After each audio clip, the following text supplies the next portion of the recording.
তুমি কি এখনো রেগে আছো? আমি না তোমাকে বড্ড মিস করছি। আমি জানি সেদিনের ভুলটা হয়তো ক্ষমা করার মতো ছিল না, তবে সত্যি বলতে আমি সেদিন ভয় পেয়ে গিয়েছিলাম।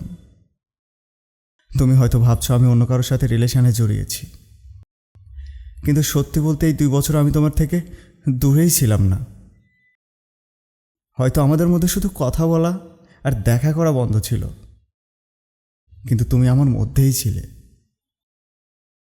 আমি চেয়েছিলাম অনেক আগে থেকেই তোমাকে মেসেজ করতে, কিন্তু কিন্তু সেদিনের পর আমার আর সাহস হয়ে ওঠেনি তোমার সাথে কথা বলার।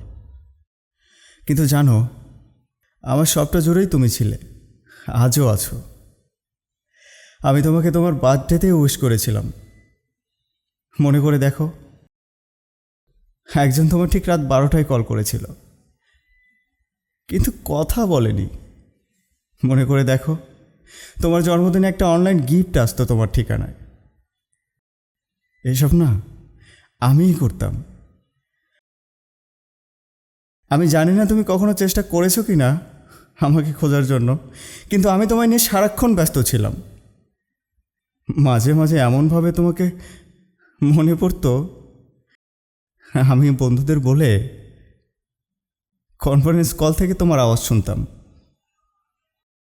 আর তুমি বিশ্বাস করো, আমার দিনকে দিন নিজের মধ্যে একটা বাজে অনুভূতি কাজ করতো।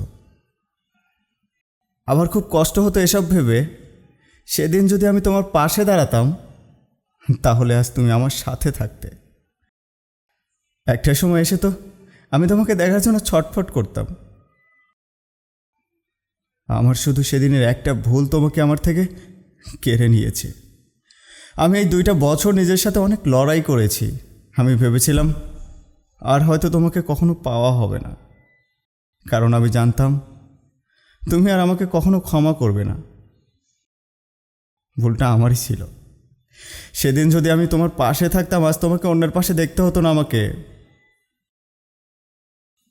আসলে আমি না আর এইভাবে থাকতে পারছিলাম না, তাই তোমাকে মেসেজ দিয়ে বসলাম। আমি জানি আমার কারণেই আমি তোমাকে হারিয়েছি।